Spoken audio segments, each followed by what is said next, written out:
Привіт, Катю, а що ти так зосереджено читаєш? Мою улюблену книгу «Джуді Муді йде до коледжу».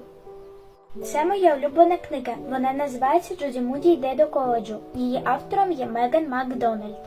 А чим тебе мотивує ця книга? Мета цієї книги полягає в тому, що треба йти до своєї цілі і ніколи не здаватися. Тим самим вона мене мотивує. Сама ця книга пригодницька та дуже цікава. На протязі всієї книги Джуді відбуваються різні події. Також у ній Джуді ділиться зі своїми пригодами.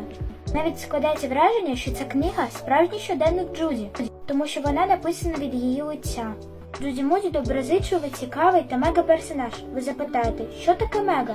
З студентської лексики це перекладається як «прикольно, супер, круто». Трохи зацікавила вас? Так, у цій книзі є студентська лексика.